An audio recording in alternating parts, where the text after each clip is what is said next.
Friends, welcome to secret of Samayal. இன்னைக்கு நம்ம பார்க்க போறது ஒரு இன்ஸ்டன்டான ஊத்தப்பம் ரெசிபி. இது வந்துட்டு ரவா ஊத்தப்பம். வீட்ல தோசை மாவு இட்லி மாவு தீர்ந்து போச்சுன்னா என்ன டிஃபன் செய்யலாம் அப்படின்னு சொல்லிட்டு யோசிச்சுட்டு இருப்போம். அந்த மாதிரி டைம்ல நீங்க இந்த ஊத்தப்பம் ட்ரை பண்ணலாம். ஜஸ்ட் ஒரு 15-20 மினிட்ஸ்ல நீங்க இந்த சூப்பரான வெஜிடபிள் ஊத்தப்பம் செஞ்சிடலாம். வீடியோக்குள்ள போறதுக்கு முன்னாடி நீங்க என்னோட சேனலுக்கு இப்பதான் முதல் முறையா வரீங்கன்னா வீடியோ கீழே இருக்கிற சப்ஸ்கிரைப் பட்டனை மறக்காம பிரஸ் பண்ணிக்கோங்க. பக்கத்துல இருக்கிற நோட்டிபிகேஷன் வெளியும் மறக்காம கிளிக் பண்ணிக்கோங்க. அப்பதான் ஃபியூச்சர் நோட்டிபிகேஷன்ஸ் உங்களுக்கு உடனே வந்து சேரும். சரி, வாங்க வீடியோக்குள்ள போலாம். இந்த வெஜிடபிள் ரவா ஊத்தப்பம் எப்படி செய்யலாம் அப்படின்னு பார்க்கலாம். ஒரு மிக்சிங் பவுல் எடுத்துக்கோங்க. இதுல வந்துட்டு நான் 1 கப் வந்து சன்ன ரவை சேர்த்துறேன். நீங்க சன்ன ரவையை தான் சேர்த்தணும்னு அவசியம் இல்லை. நம்ம உப்புமாக்கு யூஸ் பண்ணுவோம்ல கொஞ்சம் பெரிய ரவை, அது கூட நீங்க யூஸ் பண்ணலாம். எப்படியும் நம்ம இதை அரைக்க போறோம், அதனால நீங்க எந்த ரவை வேணா யூஸ் பண்ணலாம். நான் எடுத்திருக்கிறது சன்ன ரவை 1 கப். இது கூட ஒரு 1/2 கப் தயிர் எடுத்துக்கோங்க. அதுல 1/2 கப் தண்ணி சேர்த்து 1 கப் மொத்தமா எவ்வளவு ரவை எடுத்தோமோ அதே அளவுக்கு மோருன்னு சொல்லலாம். இது கொஞ்சம் கெட்டியான மோரு. இதை ஊத்தில அதுல இந்த பேட்டருக்கு தேவையான அளவுக்கு உப்பு சேர்த்திக்கலாம். நான் ஒரு 1 டீஸ்பூன் சேர்க்கிறேன். இது நல்லா மிக்ஸ் பண்ணிடலாம். நம்ம நல்லா கட்டி இல்லாம இதை மிக்ஸ் பண்ணி ஒரு 15ல இருந்து 20 நிமிஷம் இதை வந்துட்டு ஊற விட போறோம். நம்ம கொஞ்ச நேரம் ஊறுச்சுன்னா இந்த மாவு வந்துட்டு இன்னும் கொஞ்சம் கெட்டி ஆயிடும். அதுக்கப்புறம் நம்ம தேவையான தண்ணி சேர்த்து நம்ம பேட்டர் கன்சிஸ்டன்சி கொண்டு வந்துக்கலாம்.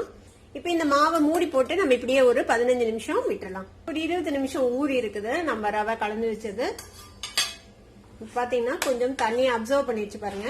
இப்ப இதை வந்துட்டு நம்ம மிக்சியில போட்டு அரைச்சிக்க போறோம். இப்ப இந்த ரவை தயிர் கலவையை வந்துட்டு மிக்சியில போட்டு நம்ம அரைச்சிக்கலாம். கூடவே கொஞ்சமா தண்ணி விட்டு நம்ம இதை வந்துட்டு நல்லா ஒரு பேட்டர் மாதிரி அரைச்சி எடுத்துக்க போறோம். இட்லி பேட்டர் மாதிரியே. இது ஸ்மூத்தா நான் அரைச்சி எடுத்துட்டு வந்துட்டேன். இப்ப பாத்தீங்கன்னா தெரியும், நல்லா அரைச்சாச்சு. இந்த மாதிரி நல்லா ஸ்மூத்தான ஒரு பேட்டரா அரைச்சி எடுத்துக்கோங்க. இந்த மாதிரி ஒரு கன்சிஸ்டன்சில நம்மளோட பேட்டர் இருக்குது. ரொம்ப தண்ணி விட்டுறாதீங்க. முடிஞ்ச அளவுக்கு கொஞ்சம் கெட்டியாவே அரைச்சு எடுத்துக்கோங்க. இப்ப இந்த மாவுல நம்ம ஒரு 1/4 டீஸ்பூன் சோடா உப்பு சேர்த்திக்கலாம். சோடா உப்பு சேர்த்து நல்லா இதை மிக்ஸ் பண்ணி விட்டுருங்க. எப்ப சுடுறோமோ அதுக்கு ஜஸ்ட் பிஃபோர் நம்ம சோடா உப்பு சேர்த்திக்கலாம். நல்லா மிக்ஸ் பண்ணி விட்டுறலாம். இந்த மாதிரி நல்லா கலந்து விட்டாச்சு. ஊத்தப்பத்துக்கு மேல போடுறதுக்கு நான் வந்து கொஞ்சமா வெங்காயம் நறுக்கி வச்சிருக்கேன் பொடியா. கொஞ்சமா தக்காளி, ஒரு பச்சை மிளகாய் நல்லா ஃபைனா சாப் பண்ணி வச்சிருக்கேன். கொஞ்சம் கொத்தமல்லி தழை, கொஞ்சமா கேரட் துருவி வச்சிருக்கேன்.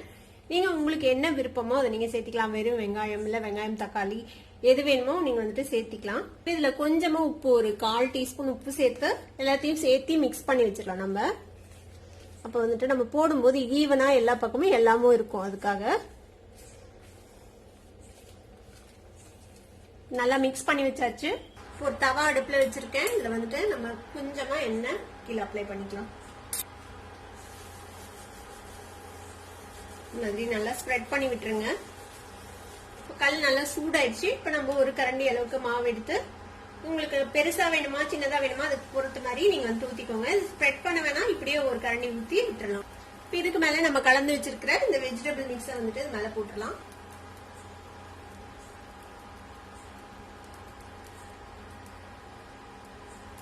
தேவையான அளவுக்கு இந்த வெஜிடபிள்ஸ் எல்லாம் போட்டாச்சு. இதுக்கு மேல நம்ம கொஞ்சமா எண்ணெய் விட்டுக்கலாம். நீங்க எண்ணெய் விடலாம், இல்ல நல்லெண்ணெய் விடலாம், இல்ல நெய் விடலாம். உங்களுக்கு எது விருப்பமோ அது விட்டுக்கோங்க. இது ஒரு பக்கம் வேகட்டும். அதுக்கப்புறம் நம்ம டர்ன் பண்ணி போடலாம். பாத்தீங்கன்னாலே தெரியும், நல்லா ஃபிளஃபியா ஓட்டையா வருது பாருங்க, அழகா. இது நான்ஸ்டிக் கல்ல தான் செய்யணும்னு அவசியம் இல்லை. நீங்க இரும்பு கல்லையும் செய்யலாம், அதுலயும் சூப்பரா வரும். கீழ்பகுதி வெந்திருக்கும், நம்ம டர்ன் பண்ணி போடலாம்.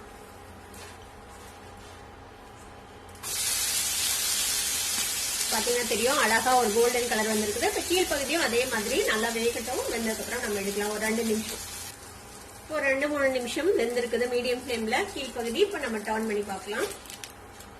பாத்தீங்கன்னா தெரியும், நல்லா வெந்துருச்சு. இப்ப நம்ம இதை எடுத்துடலாம்.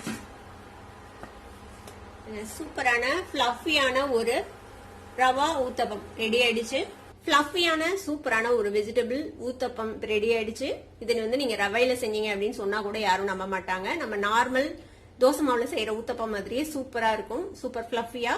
எந்த சட்னி கூட வேணாலும் நீங்க இதை வந்துட்டு சர்வ் பண்ணலாம். தேங்காய் சட்னி, தக்காளி சட்னி, கார சட்னி எது கூட வேணாலும் இது சூப்பரா போகும்.